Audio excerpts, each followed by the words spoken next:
Those in favor? It's carried. So I think we'll just move on. The delegation is not here yet. No, she's on her way. Okay, so we'll just move on to 5.1 then. The policy review on the harvest program. So go ahead, Dawn. So we did look at this policy last meeting. And then we took it back to add the agriculture innovation recognition as well as the Women in Ag award criteria or eligibility. So those have now been added to the policy, which you will have in your package there. So it's basically amalgamated all of our other awards, like the Rural Beautification Awards, the Ag Pioneer Award, the support, the sponsorship that we do for people to go to conferences, as well as our Ag Scholarship. We changed it from a bursary to a scholarship because it was more fitting as a scholarship. And yeah, so that's everything in one policy now. And the only additions were those two, the innovation and Women in Ag. Okay, Ben, go ahead. So we're still doing the Pioneer award. It's still there. It's just we're not recognizing it every year, or is it just gonna be, are we gonna be concentrating on like the women, the two new ones this year, or Yeah, how I are think we we gonna can, do I it? think we can still promote all of them, Okay, like the Ag Pioneer, if we get people that wanna nominate for an Ag Pioneer Award. I mean, I think we can still accept the nomination. And then, yeah, we'll definitely be promoting the other two as well Okay. with the new, like, of course, once council passes it. Once I've got an approval there, but yeah, and we'll do those in addition. Okay, go ahead, Al. Yeah, just for clarification through the chair to Dawn, what I remember the intent of that discussion was that we were running out of nominees. Mhm. And so we wanted to create more categories because we thought there were more people, but that doesn't mean that the existing categories are not there to be recognized. Right. Yeah, okay. Okay, good, I was on the same wavelength. I just wanted to make sure that. Yeah, 100%. Thank you. Yeah, and I think recognizing that, we're gonna have other things that are gonna pop up, given that, agriculture is having a shift, that it's nice to have a policy that we can add or take away from.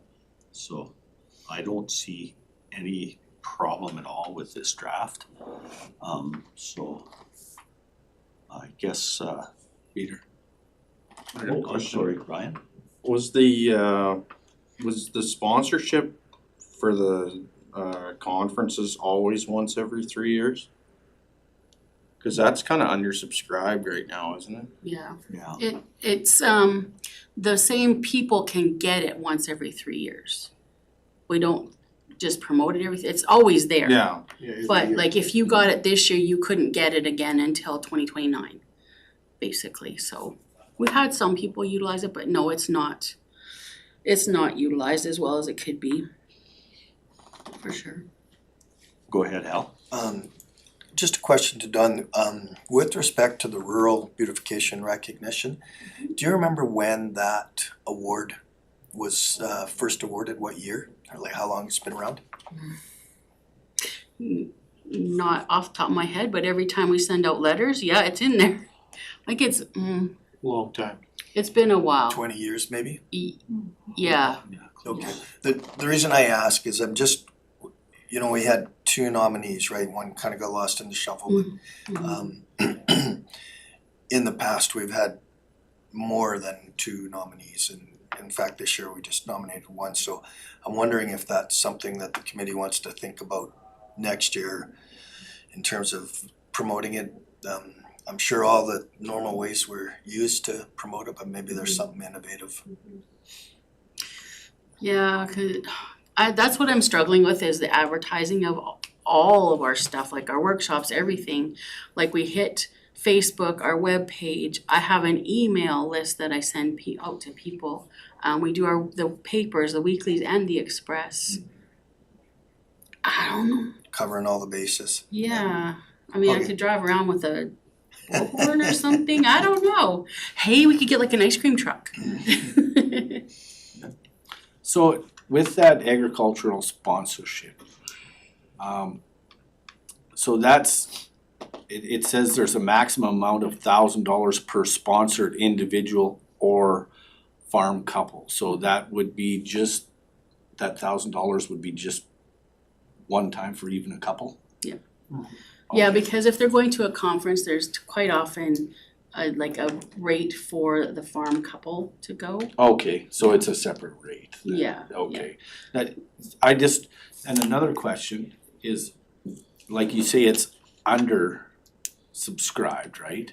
But how many people have we had take this? Like, when was the last time somebody's actually taken It's- advantage of this? It's been 2 or 3 years now. Okay, Yeah. Yeah, as far as numbers, I'm gonna say under 10 people have used it have since used we it. started. Hmm. It hasn't been that long that we've had this the sponsorship part. But yeah, it hasn't been that many people. And I don't know if people are just not going to conferences or people don't know about it. I don't know. So would that be something that we would maybe want to maybe try and push to some of our younger farmers? Like, I mean, even like your children, Greg, they went already, yeah, okay. It's like, just try and push it out to the younger generation. Mhm. I think maybe just to.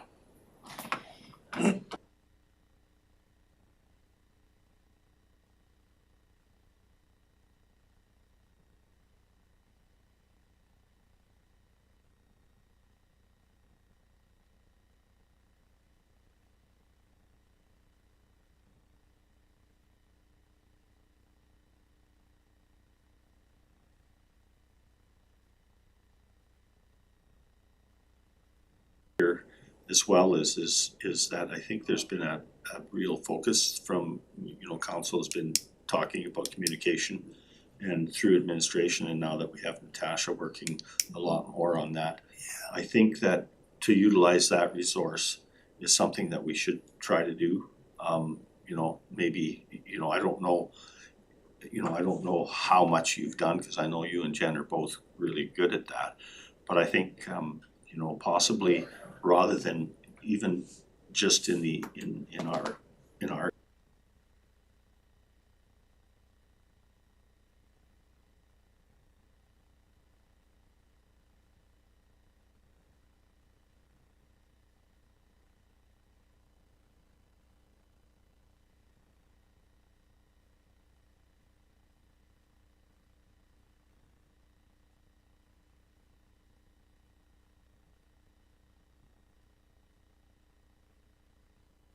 Before Natasha, Nikita would be on Nikita top of was. that kind of stuff, right? So Can we We're- do blitzes, like, can we've, certain times is, to do that. Maybe it serves a purpose to talk about timing. yeah, and if I notice that our registrations are low on certain things, I say, hey, can we flog that a little bit harder? And she does. She'll put the post a little more frequently. So yeah, I don't know how much more we can do with that regard, but I just wanted to plant a seed, I don't know if this is feasible or not, but is it possible to promote the awarding of that conference, sponsorship. sponsorship in conjunction with the Ag Service Board supper? Like, could we do something like, we're gonna give away a conference, but you have to be in attendance? A pass. There'll be a conference of your choice or list whatever conference it is. And I mean, what I'm hearing Peter say is we, we're the committee in charge of trying to get the word out, like Greg's saying, and perhaps we need to have an agenda item at a future meeting about, how to advertise differently and see if there's something that comes out of it. Yeah, I agree. That's good. Yeah, that's, to have that discussion and have a bunch of ideas on the table is a great idea. It's the way we should do it. So not to give Don more work, but maybe we need a motion to Yeah. direct administration to bring back Yeah. some options and ideas. And I mean, in my mind, this is blue sky, everybody's gonna contribute, it's not Yeah. all on you, but Well, I've already told you my ideas, so got nothing. but there are other counties perhaps you can consult with and see if they're doing anything different or. Well, and that's another thing too, I pass it around to other municipalities when we have events going on. And Farming Forward also helps us You know, advertise as well, so, but anyway. to capitalize on that idea, Al, is that some of us are gonna be attending that the Barhead County supper, appreciation supper, I believe. And a lot of the residents from the fort end up there as well. Sure. And you know, there's a place where we could possibly advertise. Just a thought, if I can throw this out there. I know that, the Woodlands County postcard, with the QR code, has been extremely popular. And the thought is that when, go to the events, is that maybe we give some of those cards to hand out. So maybe if we had something specific to agricultural services with that QR code, that when you folks are out at these various meetings and conferences, that could be maybe handed out. And getting it to our residents as well, maybe through the tax notices or something. Just, you know, and identifying what programs it is that agricultural services has got. Is it possible then, even Joan, that we do that? That's a really great idea. That we do that in our engagement sessions when we have public come in, public engagement, where that's available. Because, you know, that seems to be the problem we're having is we don't get it into their hands. You know, see if that cues, yeah, that's good conversation. So, Sorry, I think I kind of derailed the discussion from this 5.1, but no, but I think, you know, you're correct, we should have a motion to move that item into that space, if you would do that. yeah, I can do that. Do you want that motion now? I think so, then we can dissect it or whatever, yeah. Okay, so I just move that the Ag Service Board direct administration to put an agenda item on a future Ag Service Board agenda that allows the committee to discuss alternate options to advertise Ag Service Board awards, recognitions, and sponsorships. You good with that, Jen? Okay, so we have a motion on the floor, is there any discussion, guys? Gals? If not, call a question, all those in favor? Okay, then we need another, I believe we need another motion then to, I can do that one. Ben? Move that Agricultural Service Board Direct Administration to present the revised policy, no, is that the one? Yeah, revised policy to the Chief Administrative Officer. Yeah, any discussion on that motion? Seeing none, I'll call a question, all in favor? Okay, that one's carried. Okay, so, Mr. Chair. Our delegations here, if you Oh, want to. okay. Okay, so, let's have a look here. You go into this. If they're here and they wanna Summer. present right now, that would be fine. Or if you wanna continue on Well, with we the could- agenda till 10:30, it's up to you. Yeah, we could have on 6.2, the letter of support to the Home Research and Development Center closure. We could have a quick update on that if that works. 6.2. Okay, so council received a letter requesting a letter of support from I think it was Lacombe County regarding the closure of the research station in Lacombe. And so council drafted a letter to be sent. Where is it, sorry. Yeah, so we got the letter from Lacombe County, from council, we drafted a letter and sent that off to the minister. And then we received a response back from the minister, or from the associate assistant deputy minister.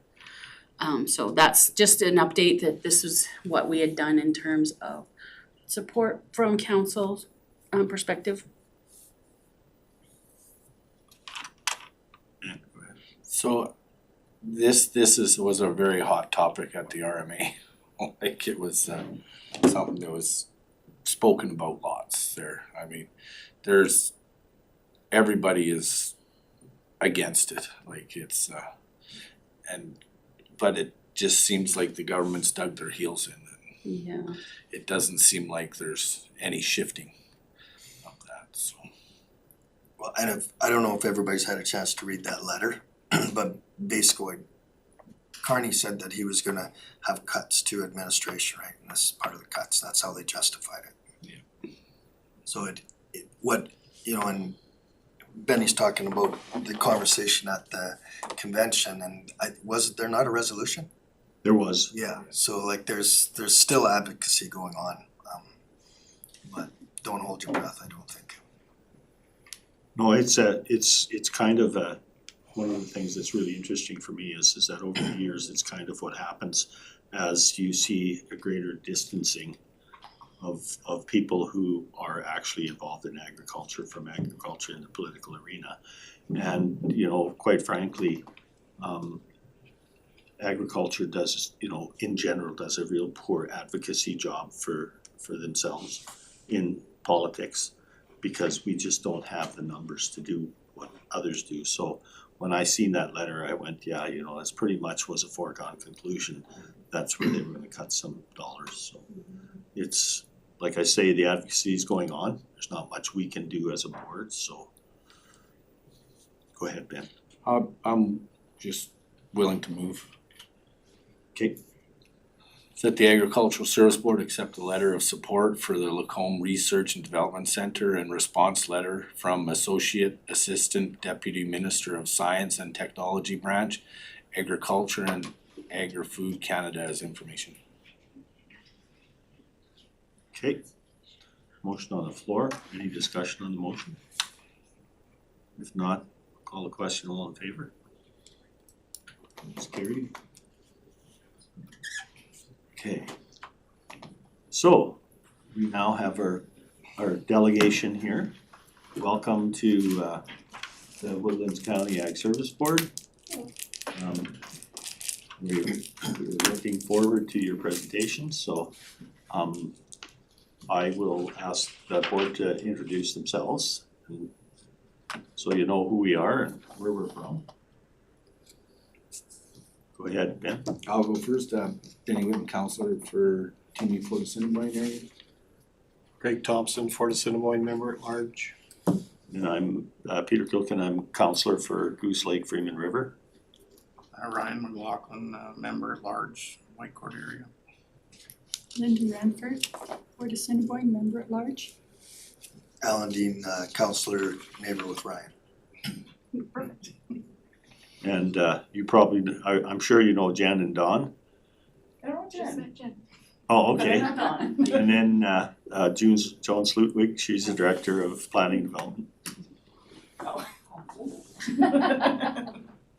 All right. So welcome and Do you mind if I stand? no, that's great. Wanderer and a pointer and a walker. So if I could preface, Yes. Lisa is the Alice coordinator for Westlock, Barhead and Athabasca, but she also does the shelter boat program Okay. for Westlock, Barhead, Athabasca and Thorhild as well, right? That's correct, yep. Yeah, so she's here to give us like the down low on what they do and the good, bad, and the ugly. Yeah, you read the presentation ahead of time. I absolutely did. Awesome. Yeah, so. Go ahead, sorry. Okay. I think she's just getting. so yeah, Dawn asked me to come and kind of give a lowdown on our shelter belt program and kind of the ins and outs of it. I guess there was maybe some rumblings that you guys might be thinking about doing a shelter belt program. So I just thought I'd give my insight. I've been doing this for about 10 years, so we know what works, what doesn't work, and like Dawn said, the good, the bad, and the ugly. So just a bit of an agenda, so just a bit about the program. Then kind of go through the who, what, when, where's, whys. Kind of give a bit of a heartfelt speech about why we're delivering this program. And then I thought I'd give kind of a bit of a summary and a bit of guidance, like if I was to kind of start anew, what we would kind of maybe do differently, what kind of works, what doesn't. And then I thought I'd leave it open for some Q&A. So if you guys, I guess, have any questions throughout the presentation, I guess you just go ahead and shout it out. But I did leave some time at the end if you want to save questions that might be more not addressed throughout the presentation, I guess, if something kind of creeps up on you and you think about maybe asking it at the end or whatever. So, okay, next slide. So a bit of a history of the program. So this program kind of got started way before I was even on this planet.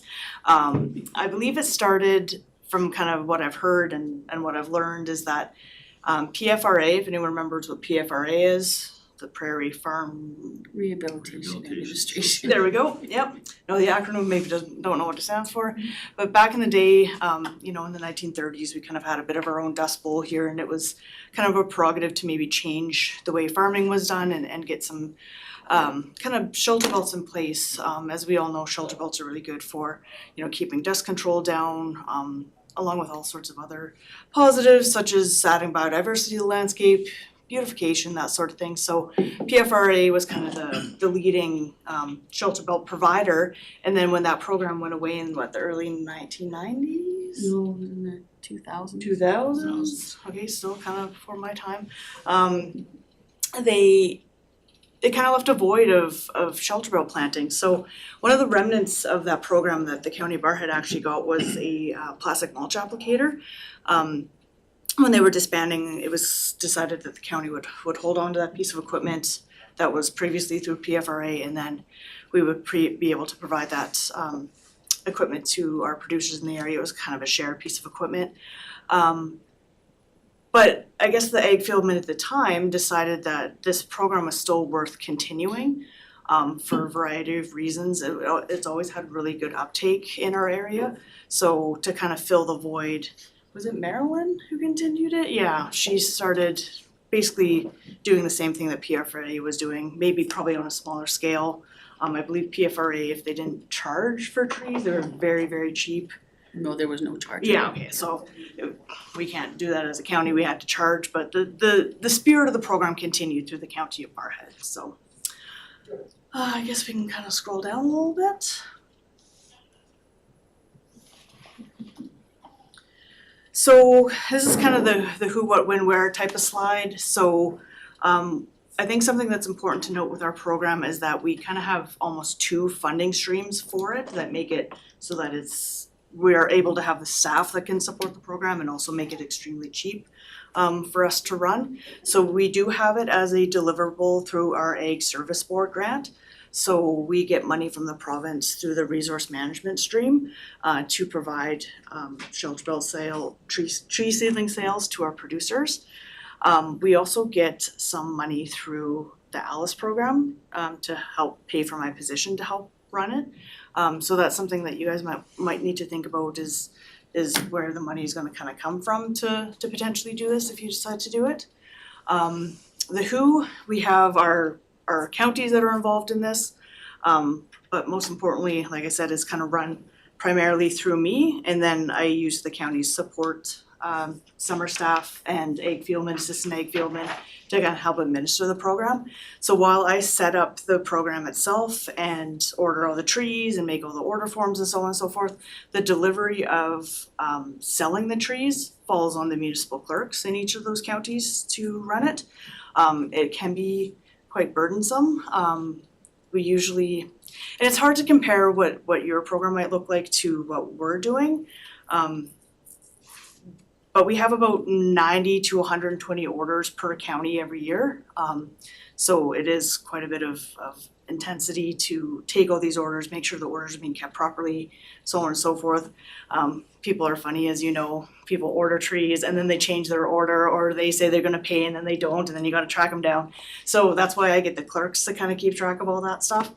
We have moved towards an online sale at the County of Barrhead and Athabasca County as well. So that does kind of help with a bit of that administrative burden, but then you still have to set up the website and so on and so forth. Yeah, so I guess that's the who. The what, again, trees. Each county has kind of different prerogatives for what they want to sell. So for example, like Thorhill County does not sell elm trees because they're worried about Dutch elm disease.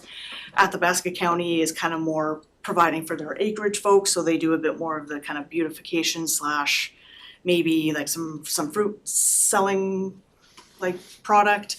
County of Barrhead, we have a pretty narrow focus that we want to focus on just selling shelter belt trees. Like, we're not interested in kind of doing, well, we do a little bit of kind of beautification, but our main focus is shelter belt species. So each county is kind of different. So that's something that you might need to think about too, is what you want to sell and why. And yeah, I guess for the win, we counter to what you might think, it's actually a year-long program. We do run it basically from when it stops, when we distribute the trees in May. We kind of start the cycle all again. We pre-order our trees for the next year. We kind of get ready, taking larger orders from some producers throughout the kind of summer as we kind of do our surveys and through Alice, knowing that maybe shelter belt's coming. So it's not just a spring program, it really kind of ramps up in May when we distribute the trees, but it is a year-long program. I start doing the order forms and stuff for the trees in December, and we start selling in January. So basically from December to January is kind of the admin setup. January till when trees sell out is the kind of timeline. May, really heavy on trees, gotta go pick them up and so on and so forth. And then a little smattering throughout the rest of that season. Okay, I guess. I have a question. Yep. Lisa. So if you said you were getting larger orders from some people, so you've already pre-ordered your trees, can you just add those in? Mm-hmm. Okay. Yeah, so we do our big pre-order of trees, like I said, in June, where we know like we're always gonna order 3 boxes of lilacs and 2 boxes of Saskatoons and so on and so forth. So we do that big order, but then if someone comes to me and says like, oh, hey, I wanna order, or I need to plant this big shelter belt, I will order them the extra trees for that, because we only order a certain amount of trees. So if some guy needs, let's say, 270 Okanese for his shelter belt, and we only ordered 300 for the whole program, we don't want that guy just taking all of those trees. We need to kind of make a separate order for him. And then we do have like a special order form. So like if you say that you want these 270 trees, you're paying for them. You're paying for them right now, because we don't want to be on the hook if we ordered these extra trees and then all of a sudden they pull out. So that's kind of things that we've kind of learned along the way. Unfortunately, we have gone through these mistakes. So maybe if you do decide that this is something that you want to do, then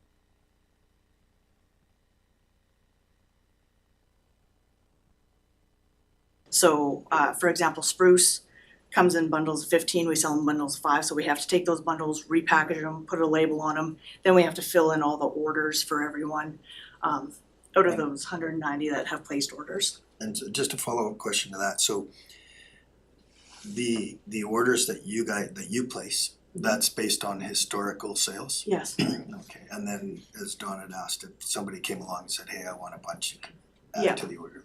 Yeah, I guess it depends on how you want to do it. Like we try to let people know that they can order ahead of time in big big orders, but inevitably every year someone will try to buy all our stock. For example, this year in Westlaw County, we had a gentleman who we only ordered 540 spruce trees and he tried to order all 540 and we told him no.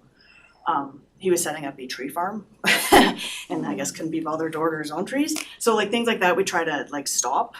We wanna be able to provide it to everyone, but also at the same time, like we're here to sell trees, so if someone wants to buy half the stock, like are we to say no to that? Like we're still kind of working out the policies of what we want that to kind of look like. But yeah, so it's nice when those big orders come in because you can process them easier. It's the little bundle or the little orders where someone orders one bundle of this, one bundle of that, one bundle of that. It takes a lot of time to place that order, to like it's the same amount of work basically to place the order, but once you're sorting it, it's actually more burdensome for those smaller orders than the big ones, so yeah. Any other questions on kind of the process of that? Is there, maybe I missed it in your presentation, but is there a certain time when you have to order the trees by? Not necessarily, but we do tell people to order as soon as they possibly can. So when we open our sales in January, there's full stock available.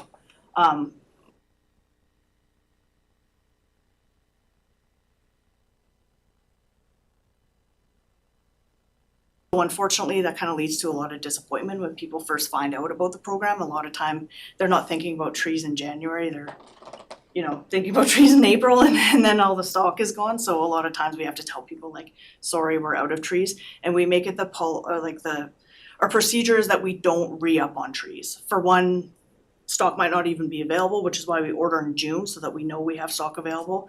If I was to go to the supplier right now and be like, hey, I need another, 180 lilac, he'd be like, sorry, we don't have it. So there's that, and also like, there's already a lot of moving parts when it comes to this program. So as soon as you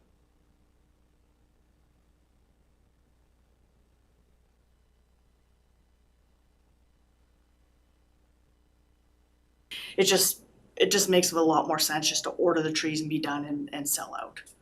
So, yep. So when Greg said ordering these trees, so if we do decide that we're gonna do this program, we have to promote it, get it out to the residents and stuff before January? Is that? We wouldn't even be ordering until next June. No, but June, yeah. This June, right? yeah, it would be You this could June. order this June for No, next year. Next June, because we don't have it in the budget to order the trees this year. So it wouldn't even be until a year from Now, June, yeah. so 2027.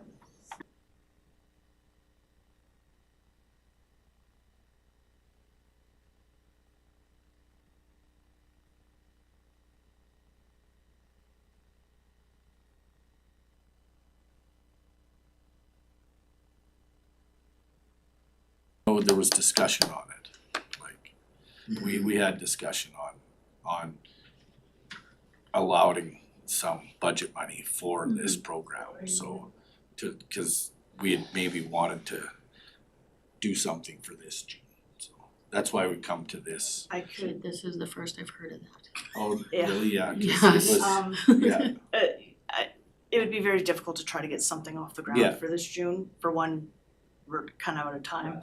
For two, not a lot of stock left, if any. yeah, okay, cause I've heard that from some of the residents from Barhead that, they went to go get trees already and they're gone, like the hazelnuts and all that other stuff, they're. And it's sometimes, well, I guess I'll get to that later on in the program, but remind me to talk about the guessing game of how many trees to order. Yeah. Yeah, so I guess the reason why we deliver it is like, it is a remnant of the past, but it is still relevant. It's been around for decades, it would be really, really hard to get rid of it now. And demand has never really wavered in our counties for it, like every year we could probably sell more trees than what we do, but it's a matter of capacity and how much time the staff has to deliver the program in the spring. It is a positive kind of feel-good program for the county. A lot of times we're trying to demand taxes from them or giving them a fine for something or whatever. This is something positive that they really enjoy, so there's that effect as well. And it's kind of part of our like farming and rural landscape, right? Like the kind of motto that we have is if we provide it, they will plant. If you make a like a program easy for people to participate in, it's something they're interested in, chances are that they will take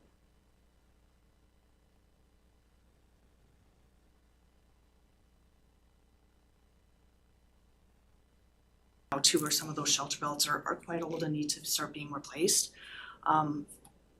Potentially shelter belts are making a comeback. I was talking to a younger gentleman yesterday, who had an old PFRA shelter belt it was spruce trees is starting to die.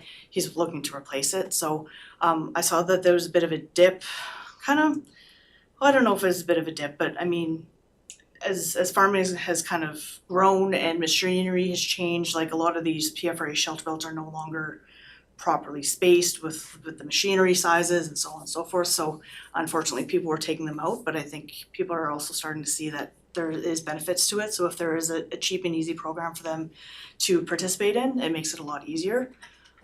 Yeah, next slide.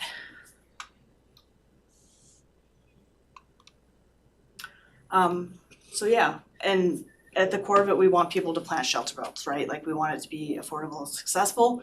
Like I said, we do have the infrastructure in the county of Barrhead to kind of make this happen. Last year, we actually purchased a new plastic mulch applicator. The old PFRA one was starting to be a bit zombified with how often we had to take new pieces out and it would break and we had to re-weld it, and it just wasn't reliable for people to use. So we did buy a new one at a cost of about $15,000. I think that is important to note that if we want to encourage people to plant shelter belts, just selling the trees might not be enough. We need to be able to provide them with the equipment. Just seeing if anybody's in the room here in the meeting room. You bet we are. Yes. Yeah, we are here, Dave. Can you hear us? Yeah, I can hear you guys now. It was showing the camera was muted, so I couldn't hear anything. So yeah, we do have the plastic mulch applicator. I can hear everybody now. We also provide hemp squares for folks that might not, plastic mulch applicator might not be appropriate for where they're planting.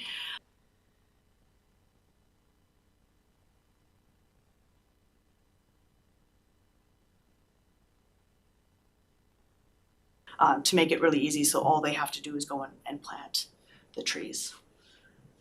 Okay, next slide. So this is one of the shelter belts that we actually planted in 2022 up in Athabasca. I'm really proud of that shelter belt. Yeah, I don't know. I like that. I like that picture. It shows how quickly these things can get established if they're planted properly, and that is planted into plastic mulch. Okay, and keep going down.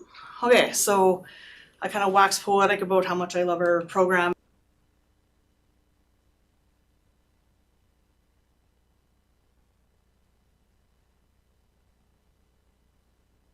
They will use it. Rental equipment makes it easy and affordable for people to successfully establish shelter belts. The bad, we do not want to be taking business, or at least our motto in the county of Barrhead, and I try to promote that throughout my other counties as well, is we don't want to be taking local business away from local greenhouses or tree suppliers. Our thought process is that we are selling little seedlings that are this tall. We're not selling the 6-foot tall trees. We try not to compete by selling things like raspberries and Haskap berries and apple trees, even though people do ask us to sell that to them. I don't figure that that is what this program should be. We want to be able to promote shelter belt establishment, and by selling those seedlings, it makes it affordable. Not everyone's gonna be able to afford, the 6-foot tall spruce trees to start that shelter belt, but they can afford maybe the $2 trees to get that process going. I can't stress this enough, manpower is extremely important that you have it. This isn't something that you can run off the side of your desk. It needs to have someone kind of, especially during starting up the sales and probably even getting your program running, and during the time where you're distributing trees, it is a manpower commitment and you need to have it. If you don't, your mistakes are gonna be made. And then from mistakes being made is gonna result in the program not running very well, which results in people maybe not getting the trees that they wanted, or mistakes being made, reimbursing people, so on and so forth. You need to have the manpower in place, and that's not just the person running the program, it's also summer staff. It also happens in a time where summer staff are training, they're going to weed school. You need to have specific times where they can do nothing but sort trees, which is probably for a new program at least 2 or 3 days, and then a solid day of selling trees. So yeah, you gotta make sure that is in place. Like I kind of alluded to before, you're not gonna be able to make everyone happy. Again, people will suggest that you order certain species, or they'll be mad that a species sold out, or I just heard about the program and what do you mean it's already sold out? Like, you're gonna have to stand strong in the face of adversity of the public trying to maybe sway you into ordering certain things, or, oh, can you please give me this extra box of trees, that sort of thing. Like, you're gonna be able to make some people happy, but not everyone happy. This is what I wanted to mention earlier. You do run the risk that you will order all these trees and then you'll be left hanging with trees. And then what are you gonna do with them? So we're pretty lucky that our program's well established. In Thorhild, where we just started the program a couple years ago, it's a guessing game of how many trees to order. What if you think that everyone's gonna want Saskatoons and then it turns out they don't? What are you gonna do with these 2 boxes of Saskatoons that you've paid $600 for? Where are you gonna plant them? Are you just gonna throw them out? You don't wanna give them away, because then that sets the precedent of like people hanging on to the end of the year to wait for the free trees that the county's giving away. It's a real risk that you run, and even us this year, like we try to predict what people want. So last year we sold out of Okanese poplar very quickly. We ordered an extra box this year. Guess what's not selling this year? Okanese. So like we do have some channels where we kind of move those trees at the end of the year. I can sell them to Alice participants, so on and so forth. But you do run the risk that you think that this program might be super popular. Maybe it turns out it's not. And especially with a new program, you're gonna be promoting it for the first time. Well, I guess not the first time you had a program back in the day. But starting up again, yeah, there's the risk that you're gonna be left hanging with some funds. Yeah. I since we're too late this year to even do anything, like we're gonna have a whole year to gear up towards this, right? Like, so I mean, we should be able to put it out to our residents You'd multiple think. different ways in order to, and maybe it will be the first year is pretty much just pre-order only. So that, if you don't pre-order by a certain time, then you don't get any trees, and maybe that's the way it'll have to be for the first year. But I mean, just to see how that goes. Yeah, go ahead, Al. Yeah, I think to the chair, to response to Benny, I think you're right. There's lots of time to kind of wade through some of those questions. The question I have that I don't see in the presentation, and maybe it's really hard for you to say, but what's the net cost to say County of Barrhead? That is a tricky question to answer. So we do build in the cost of the trees. Assuming a full sellout, we do upsell the trees a bit. So let's say a Saskatoon is $2, we might sell it for $2.75. So that will cover things like advertising, the material costs that go into the tree program. So we need to buy like shrink wrap and garbage bags and all those sort of things. So we do make our money back that way in terms of material costs. That's assuming we sell out of trees. But in terms of manpower, that's hard to nail down. So it depends on how. So how many FTEs would you say? Like, I know average, like what would it be, 1.5? Again, depending on the time frame. So May, we got in Barrhead 4 summer staff running trees around and plastic mulch applicator and so on and so forth, sorting trees. I'd say it's probably at least 5 days of full-time summer staff plus me plus the assistant ag fieldman. There's a whole day to go pick up trees. And then throughout the year, depends on how many orders you come in, depends on how well, like if you set up a website, it's a lot less admin. If I could jump in. Yeah. If I'm at the council table and trying to sell this to council, I'm gonna need, what is this gonna cost? And you referenced a a resource stream in the ASB funding. I don't know whether we access or we already access that or, We do, but the county doesn't. That's through our conservation group. okay. So for me, there's just the program, I think would be received and then better received and better received and better received. I'm sure there's a saturation point and all that, but I think it's a great service to offer to our residents. But again, we need some kind of costs, and I hate to give you another job, but we need to figure out what that cost is, right? Well, I had figured it out. You have when we figured it talked out? it out before, yeah. So what is it? Well, I don't have numbers on top of my head. Okay, I'd have to go back to my yeah, well, for me, that's critical, cause I mean, we can talk all we want, but if we don't have a dollar amount, it's, Well, I can guarantee we will never that we cannot charge feasibly enough on the trees to cover all of our costs. Because there'll be way more than what you'd be going to a nursery to get. Yeah. So, yeah, we'd but I have mean, to similar probably to eat say our a costs. grader coming into your yard, that costs a $60 flag, but if you hired a loader to come and do that, it's gonna be $150, right? So there is we're providing a service as I see. I don't see this as break even, do we? no, It's done I think from the conversation that I'm hearing here is that, because this is kind of a revitalization, I think there's going to have to be a planning, a complete planning that happens before we even entertain the idea of putting it on the table, like promoting it to our residents, because it doesn't exist right now or has been, because from what I'm hearing, and I appreciate the way that you presented that, is that there's a whole bunch of logistics that we don't even know whether we were able to deliver that service yet. So I think that if we're going to entertain this, there's gonna have to be a planning phase, and then we'll understand what the cost of it is. Yeah, and just, I guess one last point that I kinda wanna make, and I hope that you guys kinda take this to heart too, is like, you gotta, if this is what you guys decide you wanna do, you gotta figure out what it's gonna be. Because we kinda, a couple years ago, we kinda swerved a bit on what we were doing. We ended up, like, this was the county bar head assistant fieldman at the time, was selling things like Virginia creeper and Haskap berries and like, what do you want your program to be? Is it to set up shelter belts or is it to sell trees? Cause they aren't the same.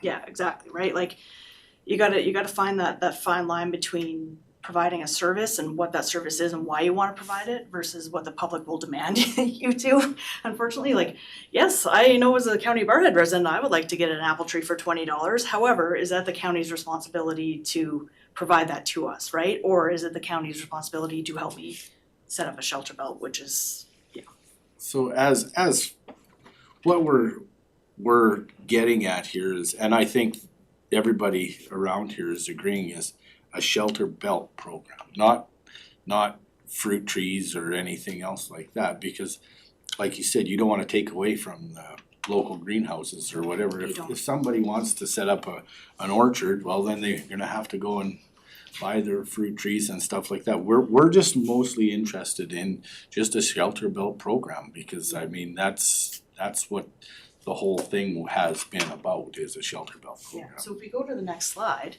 I'm glad we kinda came to that kind of agreement organically. So if I was to start a program now, I would seriously take into consideration how much manpower is needed, cause like we kinda talked about, there's a lot of stuff behind the scenes that's like you said, you don't think about. And again, like the whole selling trees versus establishing shelter belts can be mutually exclusive. So I was kind of thinking about this when Dawn asked me to come and talk to you guys. If I was to start from square one, I would have the goal as being shelter belt establishment. And what that kind of equals to is not what we're doing currently in the county of Barhead. And we can't change what we have now because it's been around for time eternal. But I would get rid of all of the little 1 or 2 bundle orders. If you are interested in establishing a shelter belt, it requires coming in, talking to Dawn or whoever that may be, ordering by the box, like, or ordering by a minimum of like 100 trees. Because that is truly setting up like shelter belt type style. We're not selling you one bundle of Saskatoon. Like, well, that's nice to be able to do that. If the purpose of the program is shelter belt establishment, then there's a minimum tree order. It would make it logistically a lot easier as well, because like, instead of taking a guess of how many little bundles we think we're gonna sell, you know that you got 10 people who need X amount of trees, you pre-order it for them, you're ready to rock next spring type thing, so. Yeah, and I guess if the program itself is logistically too difficult to get off the ground, and maybe you decide that that's not the way to do it, maybe there's some sort of compensation program that you could put in place. Like, I'm not a counselor, I'm not a budget person, but like, if this is too logistically difficult to do, then maybe it's something like the Westlaw County's fence line program, where you go and you show that you've sprayed this amount and then you get X amount back for your chemical if you show a receipt. That sort of thing where, okay, you wanna plant a shelter belt, show us that you did it, show us that you planted it, and then maybe you get like $200 back from the county or something like that. I don't know what that could look like, but I'm saying just selling trees is not just the only option that you might have. You could explore other options as well. Okay, I think what I'm hearing is that we have some work to do in understanding. I just wrote down, you know, we need to know what kind of a program we want. What is the manpower requirement? What is the demand for it? Actually, we don't know that yet, you know, what our demand is in our municipality and what equipment is required, because there's, you know, a possibility can be shared or can we access it, rent it. So there's so many questions that we would have to answer first that come from this presentation. And so I think that's a discussion for another day on this council. But really appreciate that you brought that information, because I don't think we quite knew what we were getting into when the discussion first started. Yeah, and I'm guessing if you talk to especially the fieldman in Barhead, he would go to the buy it by the box type. Like, he sees the value in helping people set up shelter belts, but the program we have now is a bit unwieldy, but it's what we inherited. And like I said, it provides a service to people and they're happy about it, but if we were to turn back time or start fresh, it would be probably by the box. So what I'm hearing really is that access to seedlings is probably the first step. You know, that's, you know, we're only able to supply orders or something like that, because we really don't know, you know, how much is required. When I look at shelter belts that are starting to be taken down in the county, that may be a completely another program, right? So Yeah, and something I forgot to mention too, I kept saying like, we order. The reason why we order for people instead of just sending them to like a tree time or something is the supplier we order through won't even look at you unless you order like 10,000 trees. okay. So that's why we're able to get those trees so cheap for our producers. Like, yeah, they can order from other places and so on and so forth, but when their Saskatoons that you order through Tree Time are $12 a tree and ours are $2, that's another gateway to help them establish, because it's a lot cheaper. But and that only becomes like a producer themselves, even if they were to go and plant a shelter belt like that, that's I believe about 600 trees. They're not meeting that 10,000 threshold, right? So that's kind of the service that we're providing is having access by doing that across our municipalities and through the Alice program. So is the minimum order 10,000 trees? I think they've changed it recently, but it's still by the box. I think it's a minimum of 500 trees that they have to, Okay. and then there's shipping on top of that, so.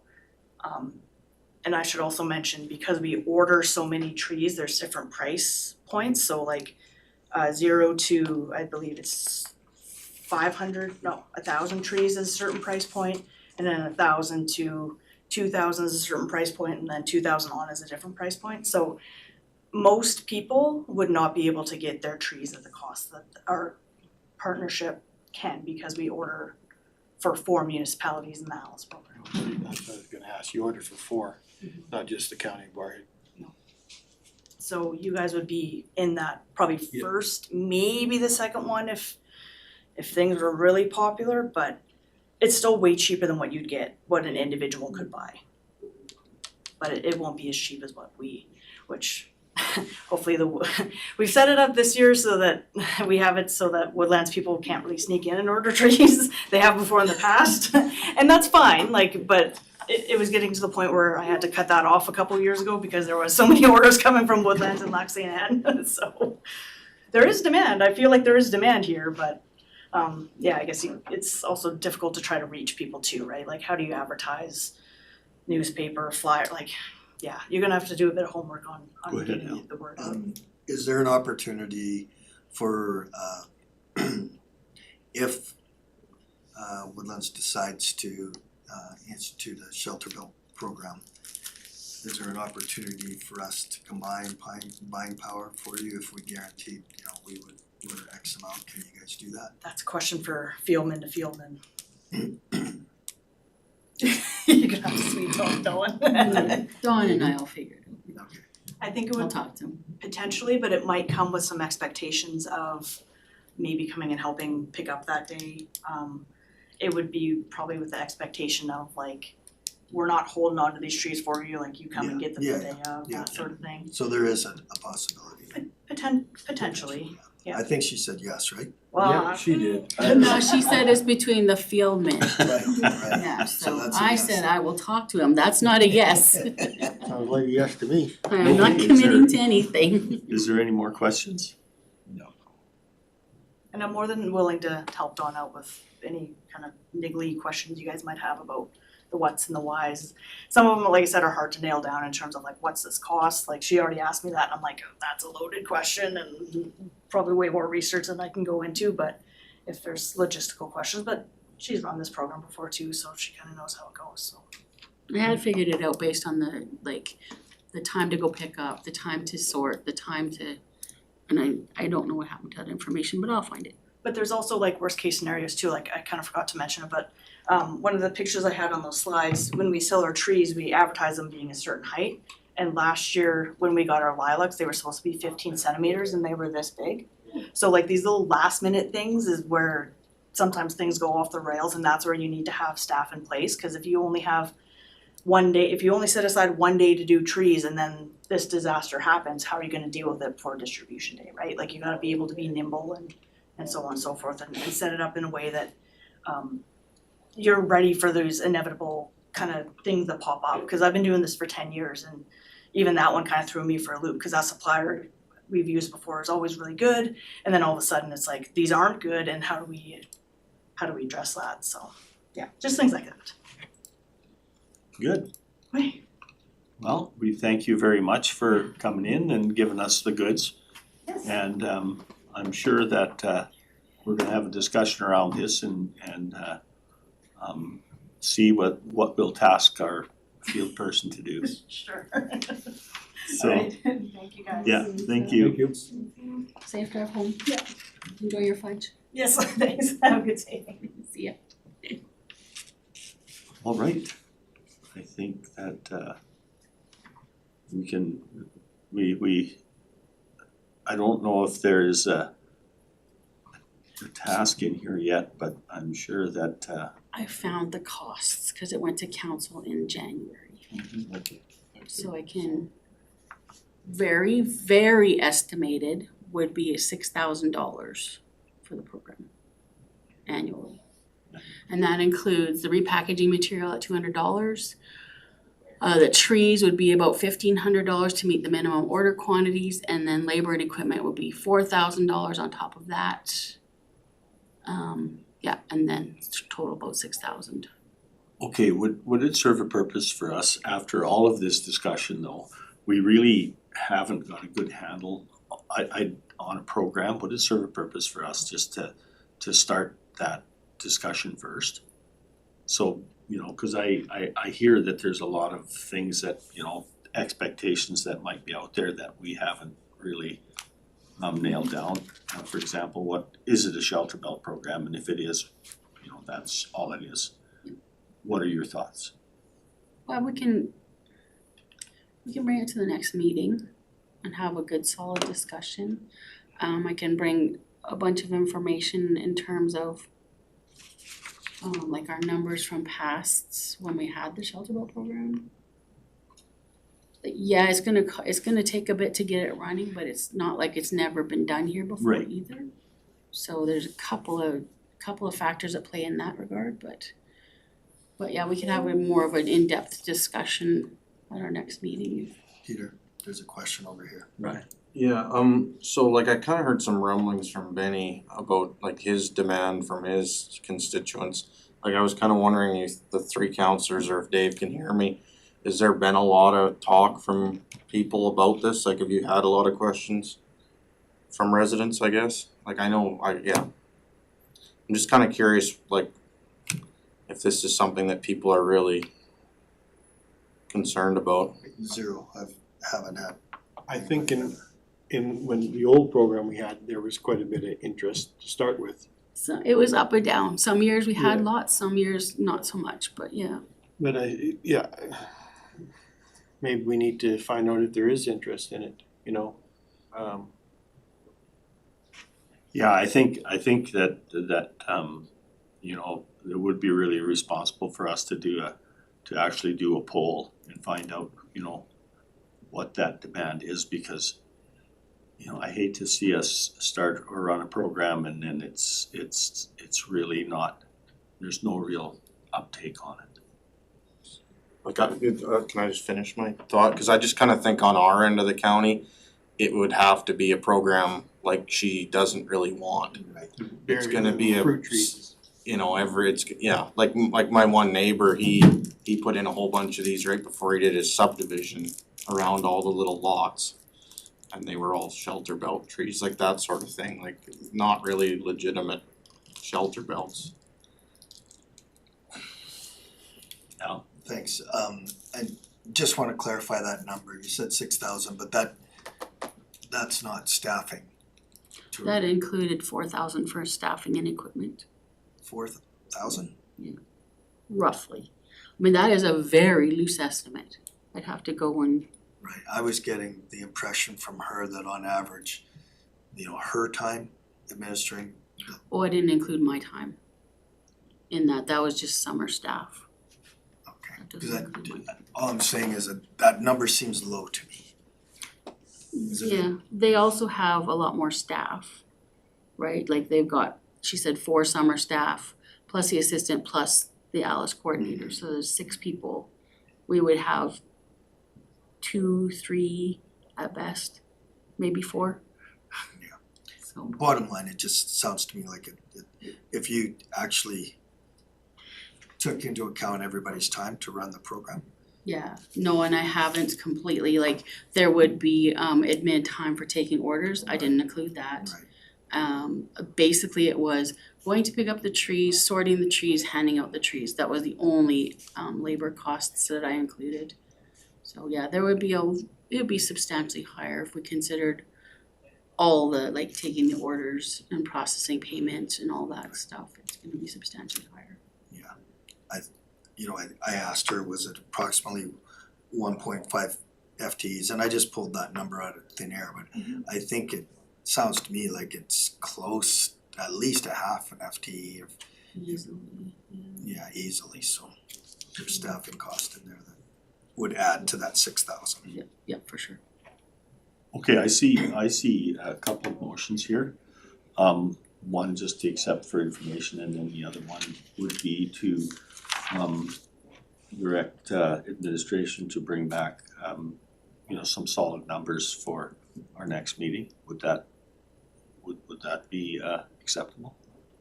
Could I just suggest that we just bring it back for discussion at the. Bring it back for discussion, Yeah. right?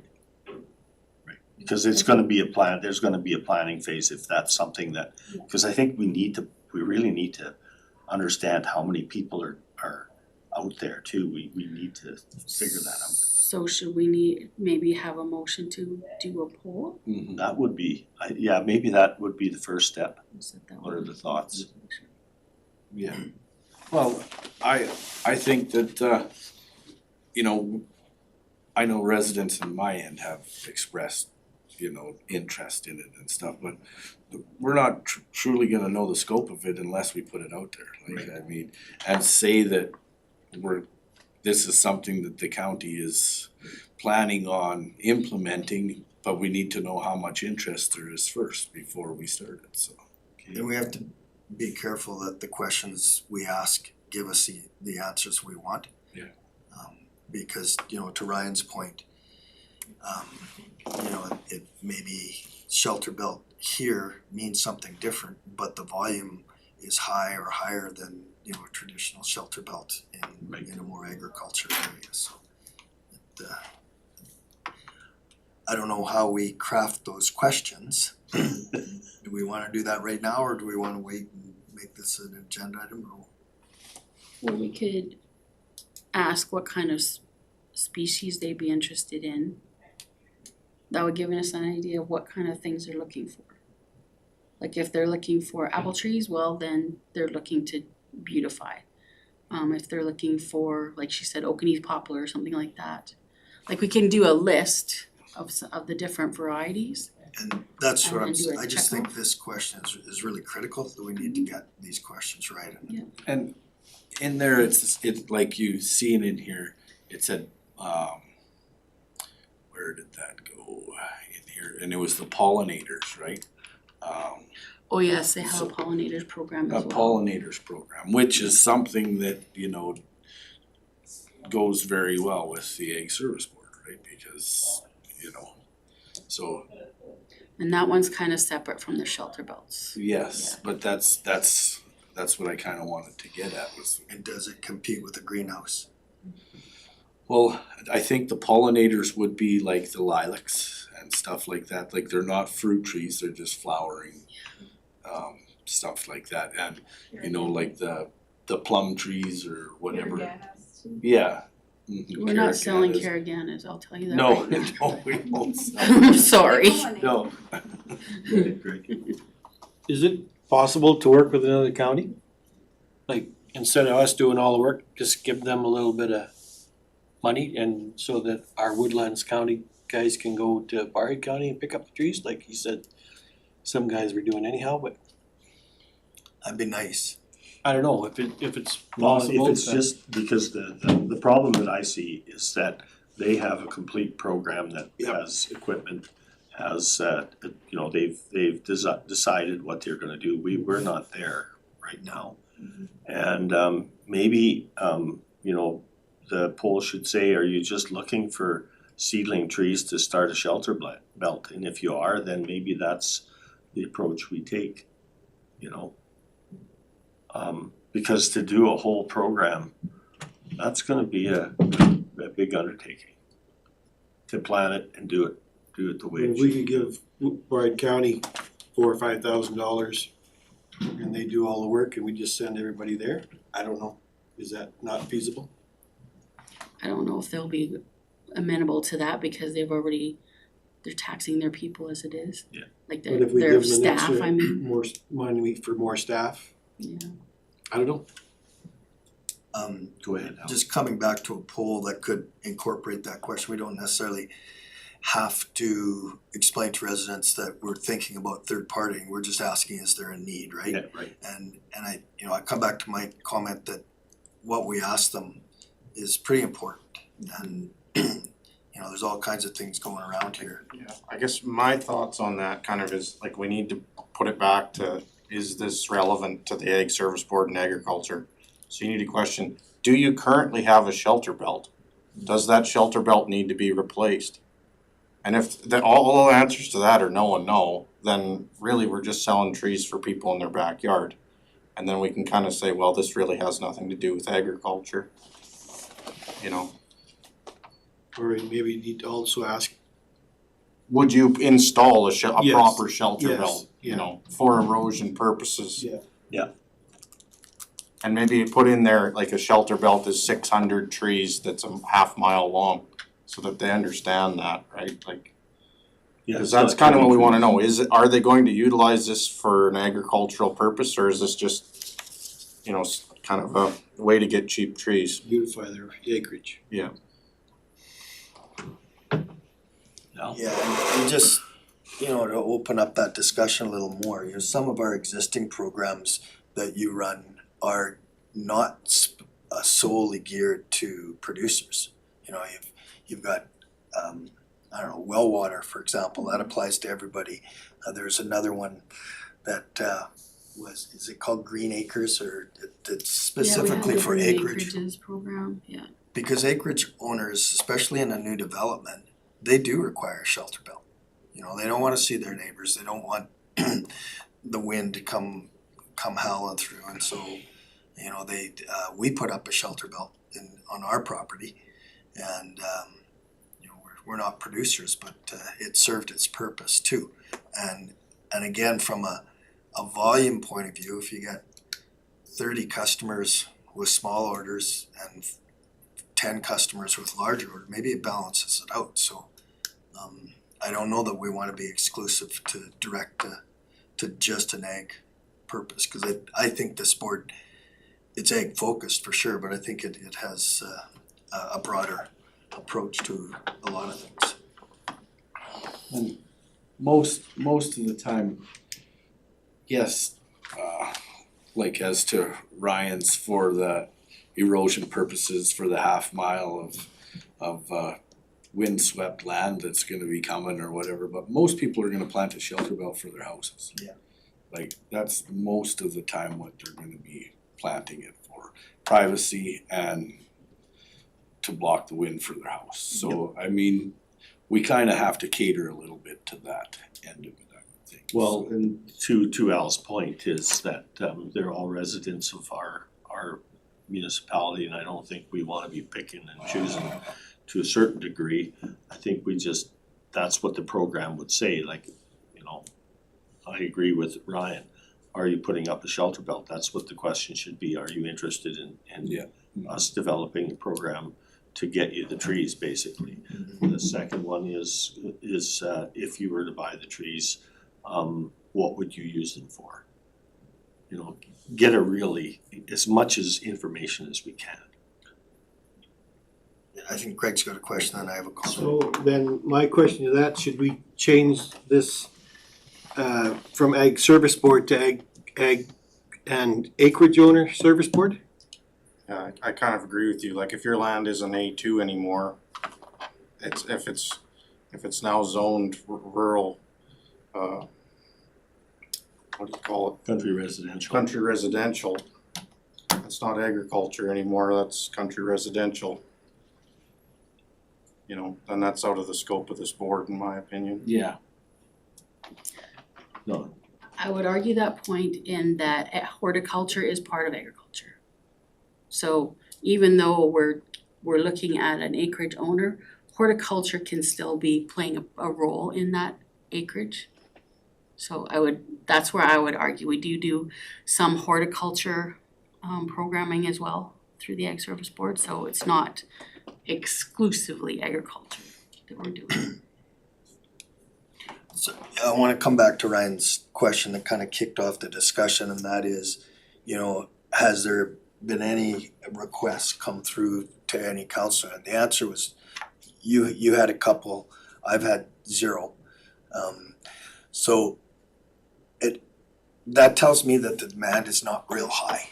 And, you know, we can focus on those 2 or 3 questions that Ryan said, but we could include other ones if we're just looking for information. You know, we're not gonna beholden to whatever that poll says. But it might give us an idea. And according to our presenter, the quick and easy solution is the on box load, which is a traditional type of shelter belt. And if that's what we wanna focus on, then that's probably a whole lot easier, obviously, like she's saying. But if we wanna open up, but we don't know. You know, we might get 0 interest as well too, right? But if you don't ask the question, how do you know? I like Greg's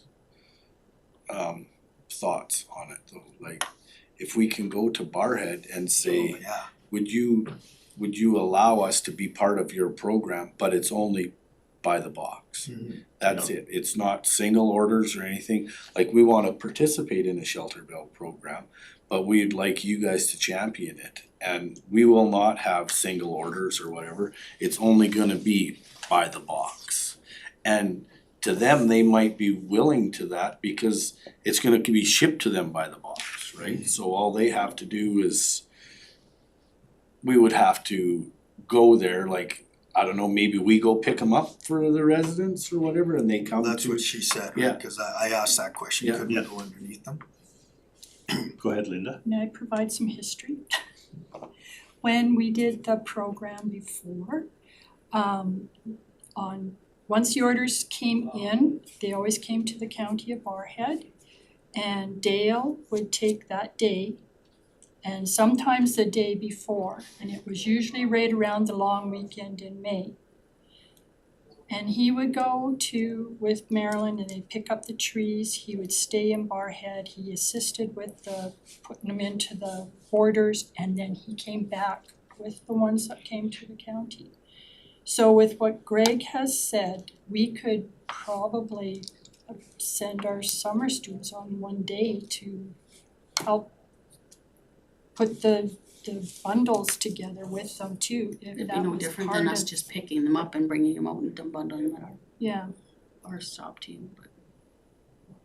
Yeah, so, Maybe, but that's what I'm saying, like, to Linda's point there, maybe that is something that they would go ahead and be more in favor of this if we give them, like, the 2 summer students for the day to help do their bundles as well as just pick up our stuff and bring it to the county. So, you know, it might be And that would be the conversation between you, myself okay. and How their many you are in the and their box? field, 500? yes. 500 in a box, is that what it's? 270. 270? Yeah, okay, so what I'm hearing here right now is that what we need to do is we need to first have Dawn have a conversation with the field person from Barrhead County, because that's the county that we would be collaborating with. So that would be step number 1. Then I think it's the other step number 2 would be just to figure out if we have an interest in a shelter belt purchasers. That's the service we supply. Is what I'm hearing is that we just wanna supply the seedlings. That's what I'm hearing. I don't think we wanna supply the machine to put it in the ground with. That would be up Well, to not yet, right? Not yet at this point, right? Would that give you enough direction, Don? To start out with? You know I'm gonna do what I wanna do anyway. What did you Did say? you hear I that, said, you Joe? know I'm gonna do what I wanna do You anyway. heard that? No, my thoughts were do a poll. We're streaming you. I know, it's okay. I'm not afraid. So do a poll to gather the information, and then I'll speak with the Fieldman of Barrhead County just to see where we could go. And then you'll bring that information back to our next so then, Sure. meeting, yeah. please. Yes. Okay, thank you. so there's probably just, there's gonna be 2 motions coming out of this thing. So there'll be one motion for this, like for the information, and the other one will be to advise administration. To do whatever the heck she wants. Yeah. That'd be the best way to. Okay, so are we ready to get to that point? Linda, go ahead. If there's no more discussion, I'll make the motion to accept the shelter belt presentation as information. Any more discussion? Not seeing any. All those in favor? That's carried. And the second motion? I'm not making it. Well, I'll, you Go ahead. No, you go ahead. I'll make a motion that we ask Dawn to, if she wishes to, to contact the fieldman from Barrhead County to see if there would be a collaboration with their county and our county to work together on this shelter belt program. And what about should I add in the poll too? Do you want, or I would think. should we do that first? You know, I think we can do them in conjunction with each other, Okay, because we and need to know how much we are gonna have as interest, right? And the Survey Monkey. a Survey Monkey poll. Is that good enough? Al. Just a friendly amendment, could we add and have Dawn report back if she wants? You know I always want to. I'd hate for that not to be in there, just in case. I'm good with that. No. Okay, it has to be in the minutes. Well, he doesn't have To to accept report the back? Oh, amendment. yeah, but he did. I did, I said I accept that friendly amendment. Alright, it's in there Can then. we take a 10-minute Okay, or a 5? Just a We need to second, vote we- on that motion. Oh, we gotta vote. Is there on it. any more discussion? If not, all those in favor? That's carried. That'll be an interesting motion. Can I create the poll questions and I'll send them out to you guys? Yeah, that would be really good. If you want. If I want to. You know I always want to. I haven't been here for 24 and a half years for not wanting to be, I'll tell you. So. Is that true, John? Okay, But yeah, Okay, I'll so create some we'll- poll questions and can send we those out. recess what for 10 minute? Does that work for you guys? And then we'll Heat it up now. clean it up. This is exceptionally good coffee you made, Don. Why, thank you. Yeah. I screwed up the first time. I don't think I held the button long enough.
there. At least we know that the development person keeps you in line. Development. Okay, Also ag services person. okay, let's move to 6.1. And that's the Ag Service Board tour in County Wheatland. Go ahead. Okay, so we have not had a provincial summer tour for many years. I don't even remember. I think the last one was in Grand Prairie, but I don't even remember what year that was, so. So Wheatland has taken on the task of doing the summer tour this year, and that'll be from July 14th to the 16th. More likely I can't remember what the agenda looked like. Okay, yeah, so travel down on the 14th and then you would travel back on the 17th likely. Cause the banquet's on the last day. I have already booked rooms in Strathmore for, as soon as I heard that the registration was available and they had the room bookings available, I booked rooms in, so we're all booked ready for that. But the registration deadline is May, after which time they will start charging an extra $75 per registration. So I'd like to know in advance if you guys want to go, then I can get the registrations in. And I did provide for this in the Ag Service Board budget for 2026. So I'm in. As of right now, you're not gonna register right now though, are you? today, no, I won't. Could you possibly put it off for a little bit? I will probably wait until mid-April because I'm leaving for a bit, Okay, so. but as of right now, so I'll let you know for sure, but put me down for sure. I'll send out a reminder when I'm about ready to. You going, Ryan? I originally said I was going to, but then as my schedule starts filling up, I'm kind of questioning if I'd actually get any hay baled the first 2 weeks of July. So the big boys for. I don't have any servants, I am the servant. Not yet. That's what I thought too, until calving season. So we know that we have to be registered by what date? May 15th is the deadline for registration, but I really don't wanna wait until May 15th. Does anyone else on this board, have they committed to it or? I'm tentative, I'd really like to go, not in control of my schedule at that point in July, but I will have to do a rain check. I'm not 100% sure that I can go. Well, I can touch base with you guys in about a 2 to 3 weeks time. A little bit after the end of middle of April. Would this qualify for some of our younger? No, No, this is this is strictly specifically for Ag Ag Service Board boards. members Okay, or their spouses. There's usually a spousal tour. Yeah. But no, it's just strictly for Ag Service Board. There's a lot of there's good, interesting things to go to, I mean, there really is. the lady from Strathmore was at RMA and she gave us a card. She gave me a whole rundown on what they were doing and I asked her if we could, if there was a possibility to get them to show us the de Havilland project there that's going on, because that's a really interesting. And she said that if there was requests, they were definitely were open for that.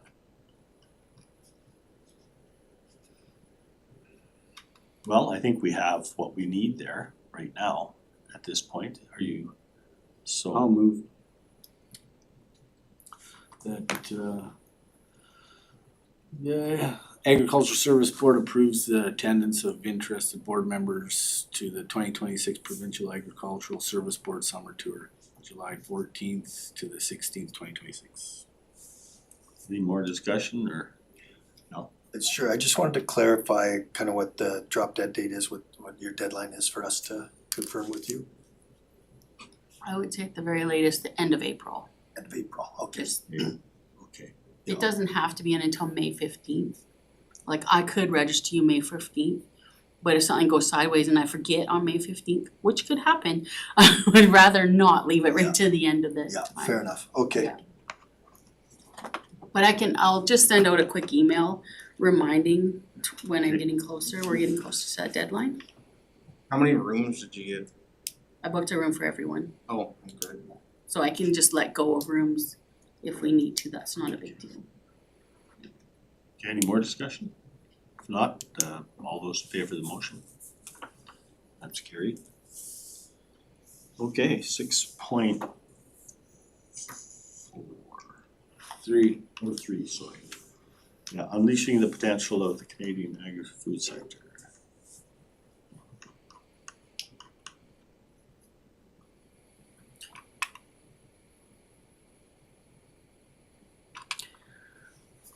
So this is correspondence that we received from the Standing Committee on Agriculture and Agri-Food. And just kind of some of the overview, some of the challenges and specific. So what's in the RFD is a summary of the attached document, which was like 1,000 pages long. It wasn't quite that long, but it was quite long. Well, actually, there is a summary report, more summary report there too. Oh, I thought we attached the full document, guess we didn't. So there is, I think what I found in this was more, how do the list of recommendations that they are making affect us in agriculture?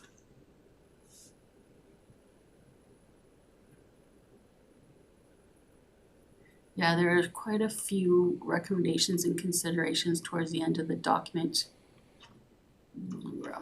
I'm on page 80, so that's well into the recommendations already, but I think there was 30.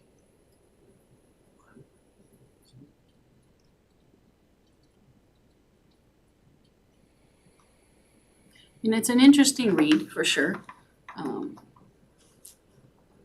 Be comprehensive, but yeah, the recommendations start on page 62 of your package. 33.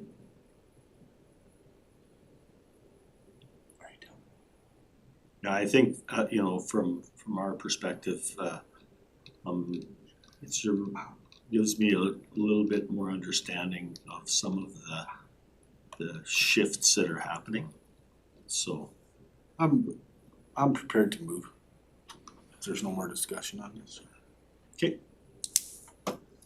I'll move that the Agricultural Service Board accept Michael Cotto, Chair of the Standing Committee on Agriculture and Agri-Food, House of Commons, December 2025 report as information. any discussion? Not. All in favor of the motion? That's carried. Thank you. Okay, 6.4, the VSI fourth quarter report.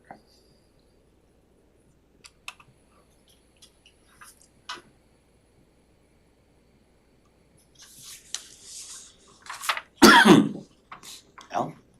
So this is our fourth quarter from 2025, where we stood at the end of that term. So we were actually in the hole a little bit. Yeah, I see that. Oversubscribed. So that leads to our requisition being a little bit higher than expected, so I did provide for that in the budget going forward, so we did put that money in. And we actually we were in the hole, but we technically weren't, because we had saved some funds back. I hadn't fully given all of the money that we had in the budget, so we topped that up and then we were no longer in the hole. So we were okay, we didn't go into the negative technically. So, but we did, because of the additional the additional subscriptions to that program, we did have a higher requisition from VSI for 2026. So, and that's where we're sitting with that, so the money has been forwarded to ESI at this point, I believe. We sent them all money, yeah. So. That's it. Does anyone have any concerns or anything about the report? If not, I'll accept the motion to accept that as information. Greg? I'll, recommendation, the Ag Service Board accept the VSI fourth quarter report and 26 requisition as information. There's no more discussion, I'll call the question. All in favor? That one's carried. Okay, let's have a compound 1080 draw. Where are we with that part? There we are. Called Okay, so two they have rolled out the new program now. There are a lot more requirements for producers as well as for the municipality. So producers have to get basically their farmer pesticide applicator's license, which is the core program from Lakeland College. And in addition, they have to take the product stewardship training program for the compound 1080. And then from the municipal side, we need to do a lot more, there's a SharePoint that we need to enter each and every transaction into. There's a lot more reporting from our side that needs to be done. And additionally, I also have to take the product stewardship training, which is not a big deal because I've taken it before. But that has to be part of our commitment from the municipal side. To be honest, I haven't had anybody asking about this since the program went down. And typically, we don't have a lot of people utilizing the compound 1080 anyways. Like I maybe have 3 distributions in a year and usually from 2 different people. So it's not a highly demanded program. That being said, it's not intended to be the first line of defense in terms of the coyotes. There's other things that people can do.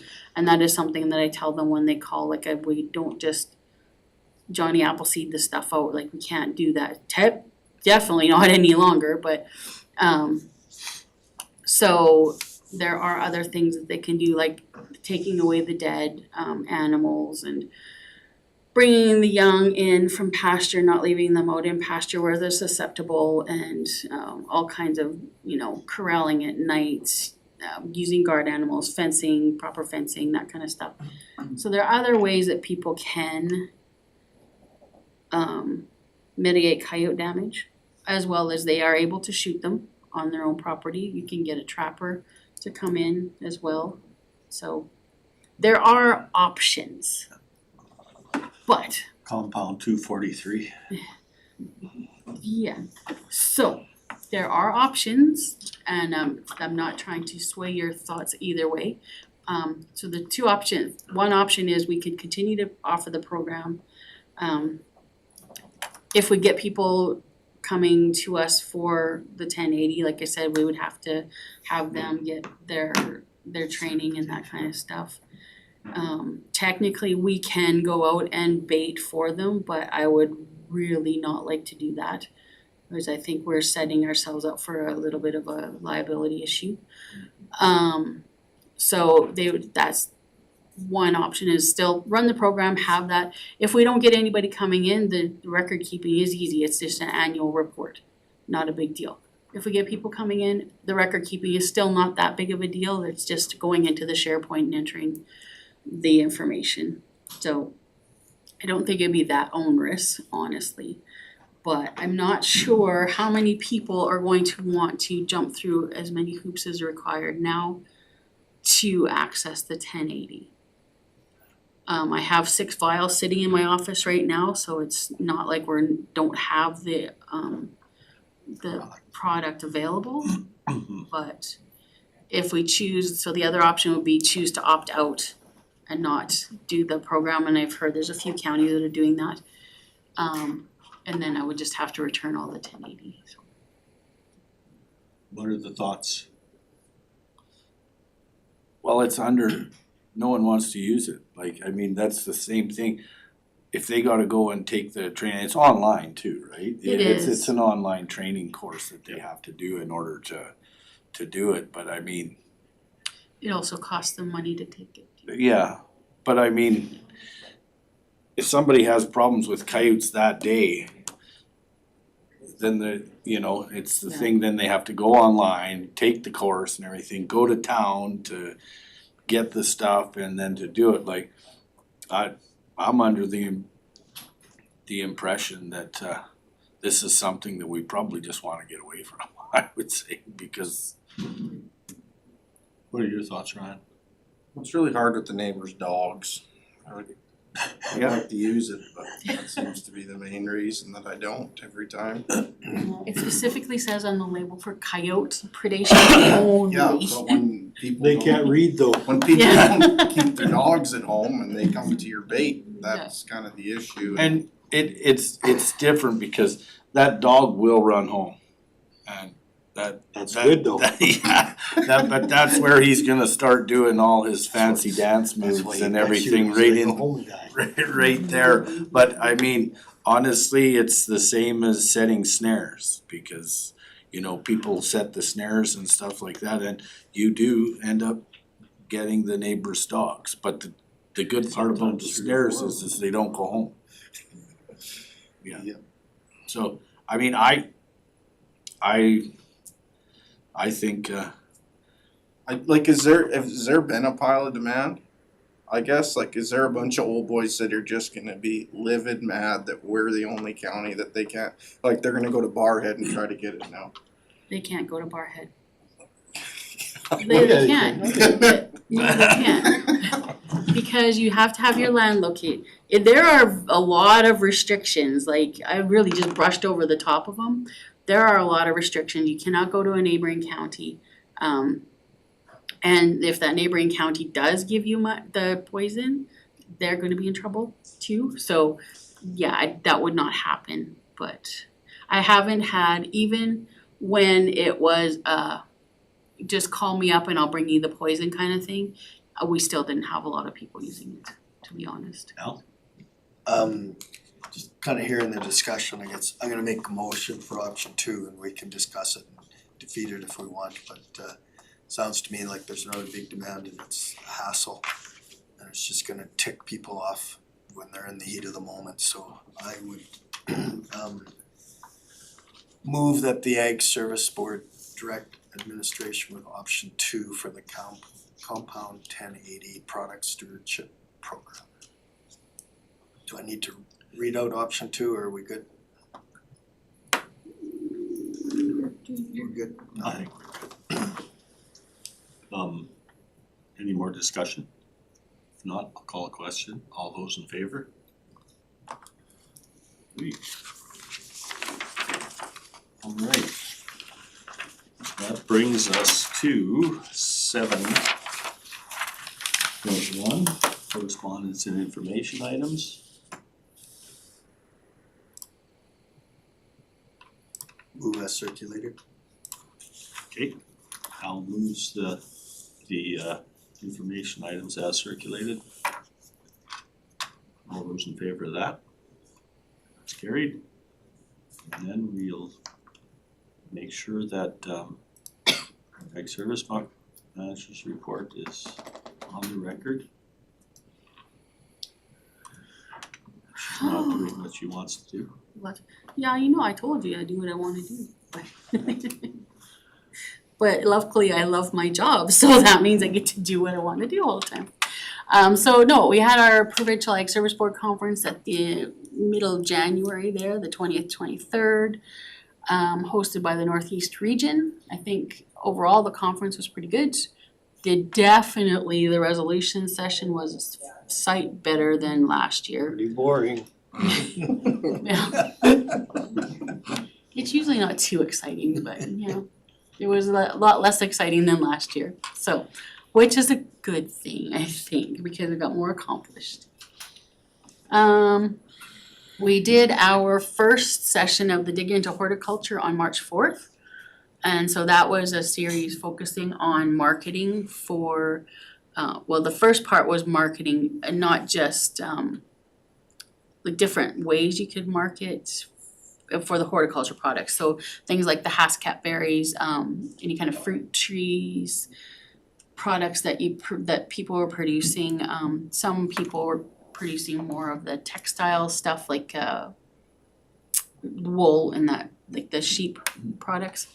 So that we had Eileen Kotowich from Alberta Agriculture and Irrigation, and she is the one that's really involved with the Alberta or the farmers markets.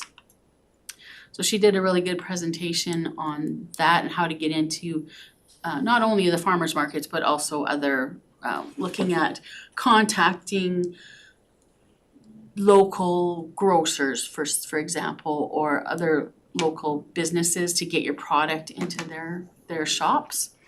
So she talked about that, and then we had our second webinar in that series on March 18th. And that was more from the perspective of producers. So we had a Haskap producer and I can't remember what the other fellow did. He had several streams of product that they produced, like they have apple trees and they did apple juice, they did some baking, they did all kinds of things, and some of the things that they were doing as far as how they got into different markets. So it was a very interesting session, the second one particularly, because you're learning how they were actually doing it. Eileen had a good perspective from the government side, how to get things and the regulations and that kind of thing that people need to pay attention to. And then the producers were kind of saying, okay, this is what I did. We had 52 registrants for the first session and 37 actually attended online. And then for the second, we had 42 registered and 26 that came to be into the webinar. So we were getting some pretty good. And then they all get a copy of, because the sessions are recorded, so we send out a link for that recording. So we're still getting the information out to all these people. So that's really nice that they can still get that information. Oh, we had our Ag Service Board supper on March 6th, and we had approximately 65 people in attendance for that event. We had an excellent meal, and our comedians were funny. I'll just stop at that. One was more funny than the other, and that's okay. I met with our strategic planning consultant on March 9th, just to go through an overview of Ag Services, and what we do, so he had a good idea of that, taking that forward into our strategic planning process. I went to the Alberta Invasive Species Council conference from March 11th to 13th, and that agenda covered a lot of invasive species, not only plants but well, obviously the wild boar, that's always a hot topic. But they also talked about like the zebra mussels, quagga mussels that come in on boats, and some of the aquatic vegetation that could come in on the boats. And then of course the weeds, things like Ventnata, which is a grass. It's an early season grass and then it dries, so it causes a fire hazard. And so in some areas that can cause like prairie fires and that kind of thing. So it's just always interesting and Ventnata was just actually added to our weed control regulations, so it's good to have. Did they talk at all about this parasite that apparently is infecting fish in like Lake Louise and some of those area? I think they did. They call it whirling disease in fish? Yes. Yeah, I don't remember the parasite name, but whirling disease, yes, they talked about that, so, yeah. And how is that spelled, Al? Whirling? Just like whirling? Yeah, it's like WHIRL. deer get it too, right? Isn't It's the first I heard of it. It's similar in deer, yeah. I'll have to look that up. So like, is it kinda like chronic wasting? You know what, I don't know how it affects the organism, but what I saw was like deformed fish. Yeah, Yeah. the deformity, like, I mean, the body was good and then the tail was all crooked. Yeah. Yeah, it's a parasite, Myoxobolus cerebralis. So it affects their spines. Yeah. Their Skeletal spines. deformities, high mortality rates up to 90% in young fish. Pose no risk to humans, but serious threats to aquaculture. agriculture and recreational fishing. Okay, so that's what I wanted to know, was what is the, do So we I see much I of think that? the involvement of the deer though, I think they're a vector. So they drink the water, it goes through and the deer are needed for that, the parasite to reproduce. And then they poop it out and then it goes back into the water and it's Okay. kind of all Yeah, nuts, deer. like I think that's what they were talking about in the presentation. So. But I don't believe it actually affects the deer. I think it does. I think like they kind of go squirrely and Well, there is another disease, but I don't know if it's the same parasite. oh, okay.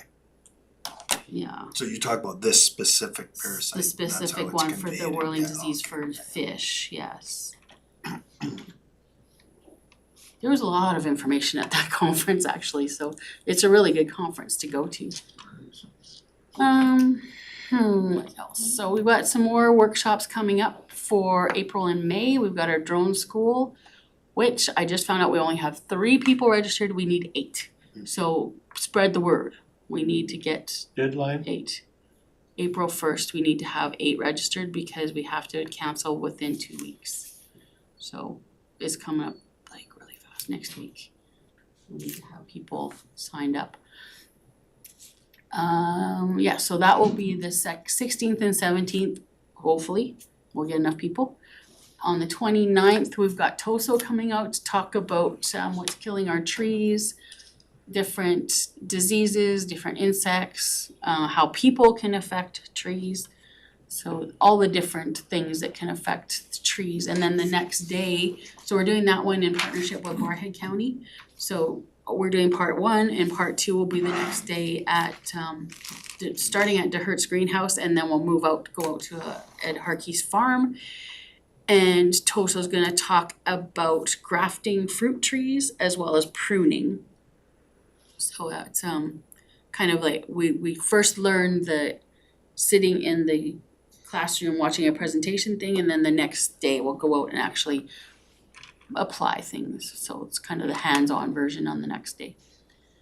We have our wetland study day with Fort School and that's at the end of May 26th out at Goose Lake area. And we have stations for invasive species, we have conservation farming, tree identification and health, insects, aquatic species, and also terrestrial species. So we get the terrestrial species is the Trappers Association. They come out with the furs, the kids just love putting the furs on.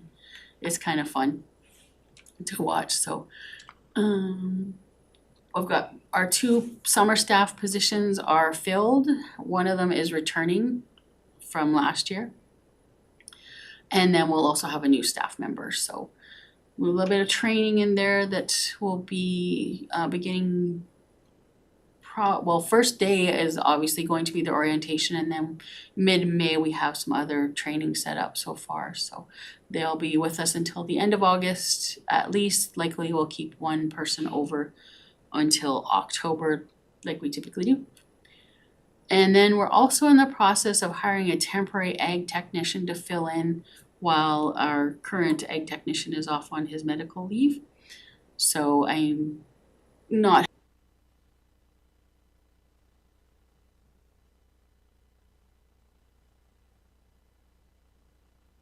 on that, and it's tough because it is a temporary position. No temporary?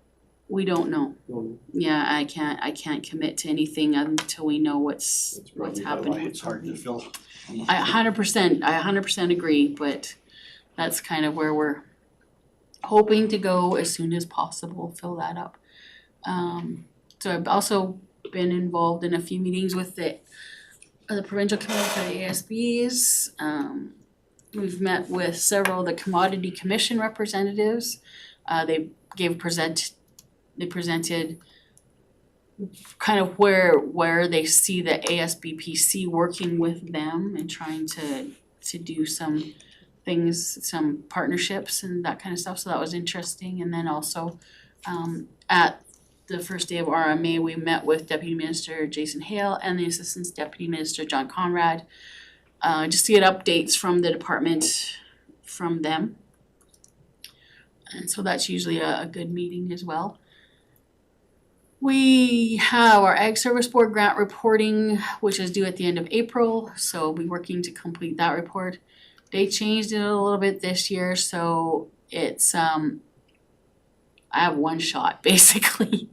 I have to have everything ready and I've got one shot to put it in online, so I'm working with our the executive director for Farming Forward because they're the ones that run the resource management side of our stream of the grant, so I'll get her report amalgamated into our report and then put that all in. So, other than that, I've been attending several webinars, particularly with the new procedures for Compound 1080. We also had a crop disease update, so nothing huge and crazy going on with the diseases so far. And then also with our grant reporting requirements, we're gonna have ongoing webinars with those. We are also in the process of planning for our next ASB conference, which is well underway because our region is hosting the next go round, and I think the agenda is pretty much set at this point. Maybe a few minor tweaks that are gonna happen, but yeah, so that's what I've been doing. Any questions for Don? I'll move. The Agricultural Service Board accept the Agricultural Service Manager's report dated March 24th, 2026 as information. All right, no more discussion, so I will call the question, all in favor?